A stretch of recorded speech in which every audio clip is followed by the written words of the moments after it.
અમદાવાદમાં આગામી 26 થી 28 ડિસેમ્બર ઓલ ઇન્ડિયા મેડિકલ કોન્ફરન્સનું આયોજન કરાયું છે। ક્લબો 7માં દેશ વિદેશના 1500 થી વધુ તબીબો ભાગ લઈ આરોગ્ય સેવા અંગેની કોન્ફરન્સમાં ચર્ચા કરશે। ઓર્ગન ડોનેશન, સર્વાઇકલ કેન્સરની રસી આપવાનું કમિટી બનાવી આયોજન કરાશે। આ કોન્ફરન્સમાં મુખ્યમંત્રી ભૂપેન્દ્ર પટેલ અને કેન્દ્રીય ગૃહમંત્રી અમિત શાહને આમંત્રણ આપવામાં આવ્યું છે। એએમએના અત્યાર સુધી 8 પ્રેસિડેન્ટ ગુજરાતમાંથી બન્યા છે, તે ગૌરવની વાત છે।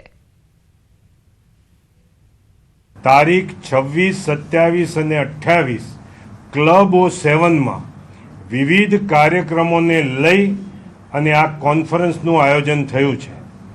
ખાસ આ કોન્ફરન્સનો હેતુ પ્રજાને સારામાં સારી સારવાર અને સસ્તા ભાવે સારવાર કઈ રીતે મેળવી શકાય એનું ઘનિષ્ઠ ચર્ચા કરી અને અનેક કાર્યક્રમોનું આયોજન કરેલું છે।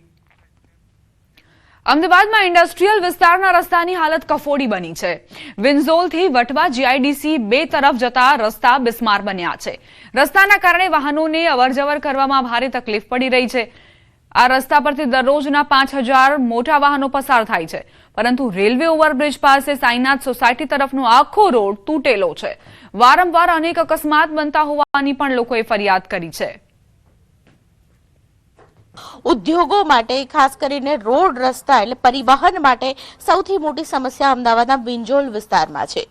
વિંજોલથી વટવા જીઆઈડીસી 2 ને કનેક્ટ કરતો જે રોડ છે ત્યાં અસંખ્ય વાહનો છે તે પસાર થતા હોય છે, પરંતુ આપ રસ્તો જુઓ તો અહીં બિસ્માર હાલતમાં રસ્તો હોવાને કારણે લોકો 6 મહિનાથી આ ખરાબ રસ્તાને કારણે હાલાકી ભોગવી રહ્યા છે।